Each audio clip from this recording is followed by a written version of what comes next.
What's your favorite Belgian beer? Oh, my favorite Belgian beers.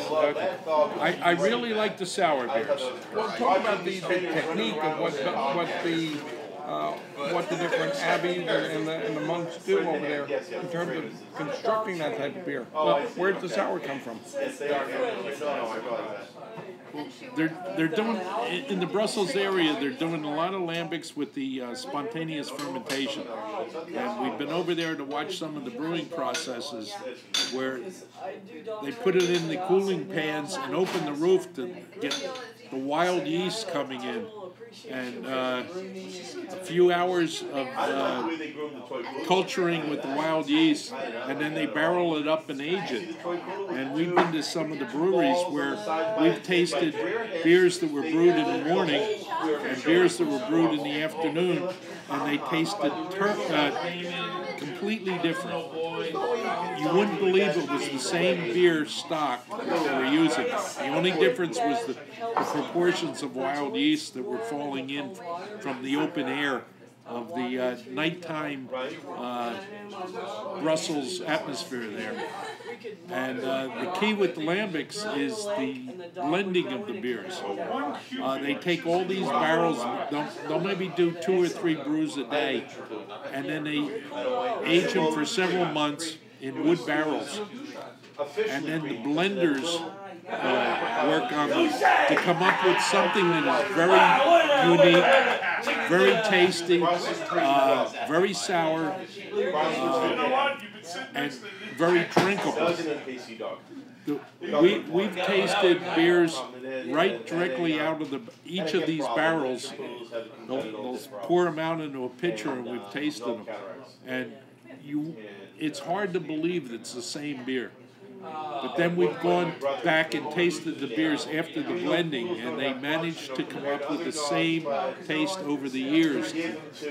I think, John, the problem most people have with a sour beer is they really think and believe, when we say the word sour, that it's going to be so tart, so puckerish, that it's going to be undrinkable, that it's going to be like sucking on like a pure lemon, and it's really not. It's sour that has a balance to it, so that yes, there's a tartness, but it's a tartness that's really refreshing. It hits your palate, cleanses your palate, and really is almost on the side of drinking the closest thing I can think of it is the sparkling water that the Italians make, the lemon jello, and it is very similar to that. It's got that sour flavor, but yet refreshing, sparkling, light on the tongue, and as John just said, the alcohol by volume is not so great that it's going to bowl you over. It's something that begs to you and says, yeah, try me, it's going to be refreshing, and then, boy, yeah, that was great. Let me have another, because this is that good. It's that light of flavor, light of alcohol, and the ability to drink a number of them and get a different, slightly profile each time because of the open and wild fermentation.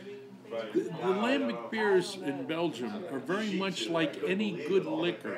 If you compare it to say a Scotch whiskey, it takes a while for the newbie to acquire a taste for a good Scotch whiskey. The same thing with the Lambic beer. The first time you have a Lambic beer, you question why anybody would want to drink one of these. Because it's not a sweet beer. It is sour. It's a lemonade type of taste. But it grows on you.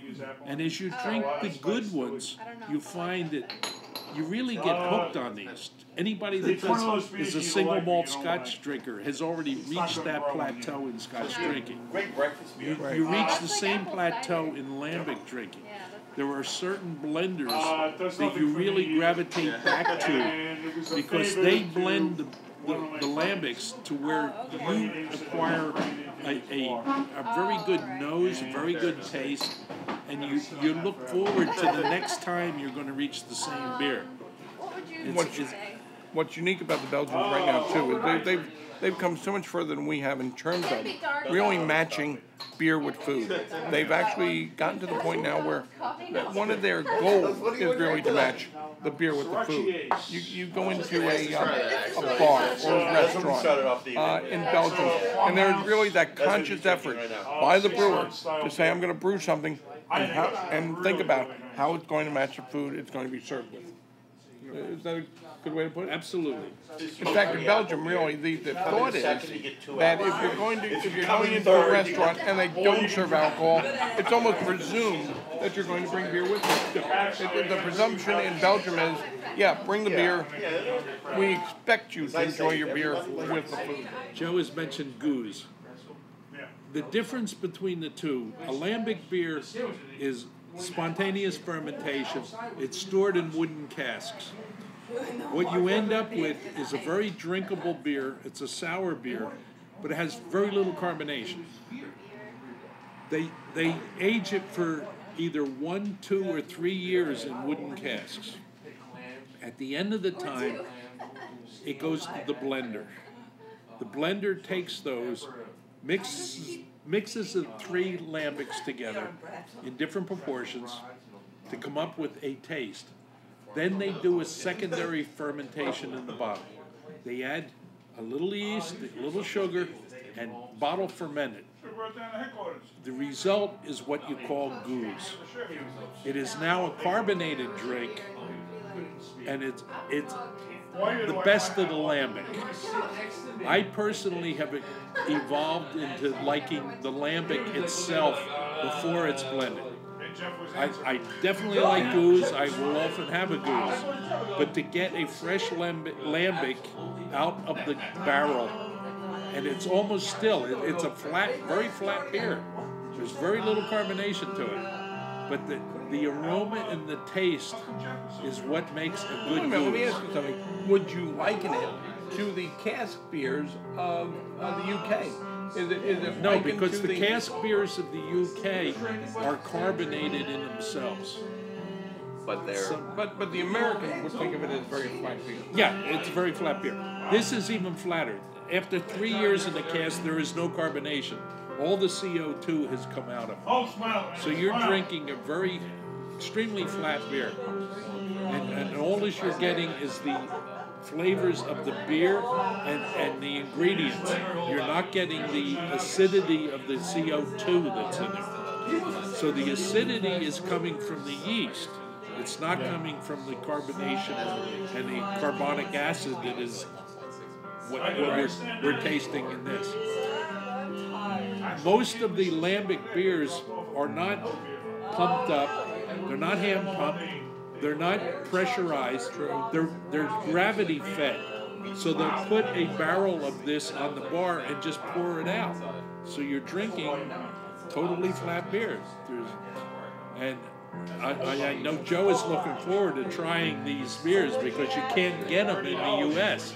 They don't travel well. They go bad. But yet 3 years in the barrel, they're fine. It's when they start transporting them and opening them to the air and putting them in new barrels, you start getting decomposition. Right. You get a lot of the acidic, the aldehydes, and the things like this that we don't want to taste in beer. But over there, to go to a 1,000-liter barrel, I mean, I'm not talking little ones, I'm talking huge barrels here, 1,000, 2,000 liters, and open the tap and filling a pitcher and drinking these beers. There's nothing like it. You just can't do it. The distinction has to be made there that we're spoiled in the U.S. Well, I don't know the word spoiled in the U.S., but what we're treated to is beer that is way over processed. We're talking about beers that are primarily pasteurized. They are processed in such a way that by the time you drink that beer, it's probably as pasteurized, it's probably as mechanized, I guess is the best way to put it, as drinking a glass of milk out of a carton. Whereas what John's talking about is the beer in its purest form. Beer right from the vessel in which it's made, in which it's aged, so that what you're getting is really what the brewer intended that beer to taste like at the moment that it really is meant to be drank, as opposed to being bottled and traveling thousands of miles before it ever gets to your lips. And think about all the publicity or the advertising thrust we've had for putting freshness dates on our beer, and you know how new they are and how fresh they are.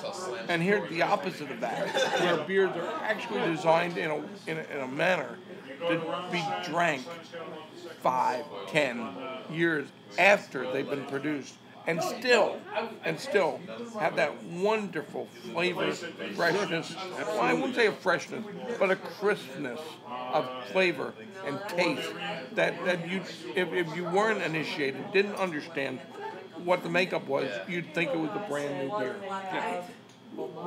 People are amazed that you would even drink an old beer.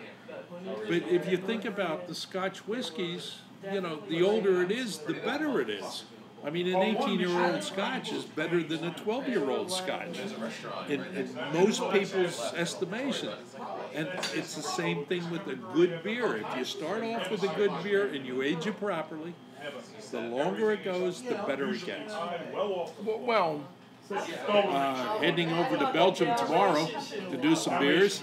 I'm going to miss the hops. The American hops, you gotta have a few American hops. So I think my next beer, my last beer tonight, will be a hoppy beer. And tomorrow, looking forward to a nice mild lambic, low alcohol, very sour, and maybe a goose or two.